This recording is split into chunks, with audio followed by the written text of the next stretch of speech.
In July 2025, the artificial intelligence company Anthropic signed a $200 million contract with the Pentagon. The deal cleared their Claude AI models for use on top-secret military networks. Anthropic built its company around a concept called constitutional AI. This is a framework of internal constraints designed to prevent AI models from being deployed for mass domestic surveillance or to operate fully autonomous weapons, systems capable of making lethal decisions without a human operator. The Pentagon contract explicitly included these carve-outs. 2 months later, the political landscape shifted. On September 5, Executive Order 14347 was signed.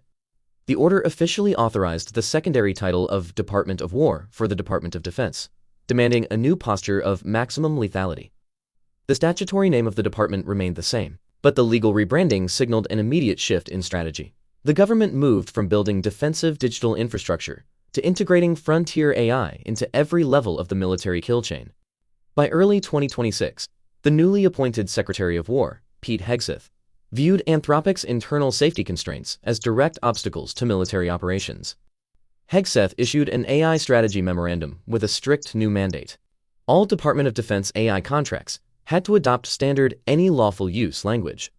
This policy dictated that the United States government, rather than a private technology developer, would hold sole authority over what was ethically permissible in a theater of war.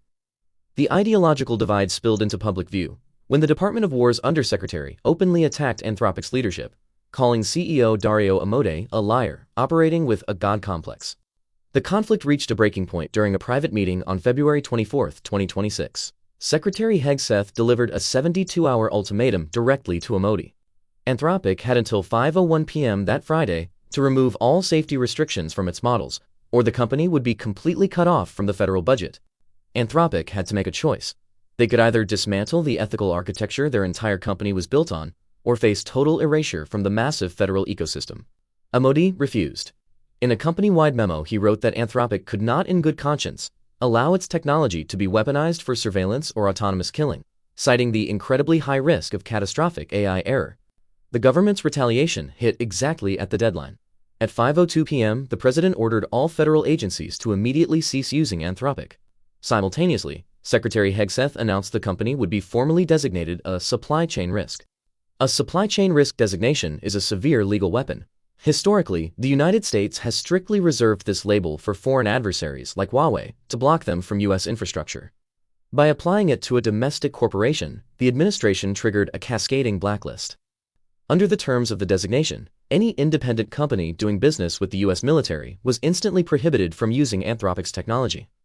Within hours of the announcement, the contracting vacuum was filled.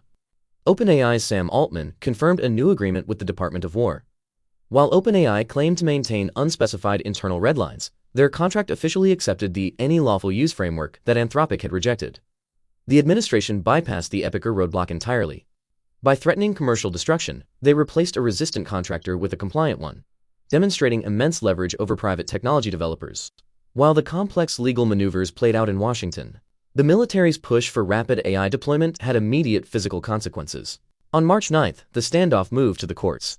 Anthropic filed dual lawsuits in the U.S. District Court for Northern California and the Federal Appeals Court in Washington, D.C., seeking urgent injunctive relief. A massive coalition mobilized. Dozens of OpenAI and DeepMind scientists filed personal amicus briefs, joined by nearly 150 retired judges backing Anthropic. Their core argument, the supply chain risk label, isn't national security but commercial extortion, coercing a company to abandon its ethics. If the government's strategy holds up in court, it establishes a legal pathway to destroy the commercial existence of any private technology company that attempts to hold the military to an independent ethical standard. The resolution of these lawsuits will determine if the United States government has the legal authority to force developers to strip the safety constraints from their own systems. Ultimately, it decides who controls the dividing line between a defensive software tool and a machine operating entirely beyond human control.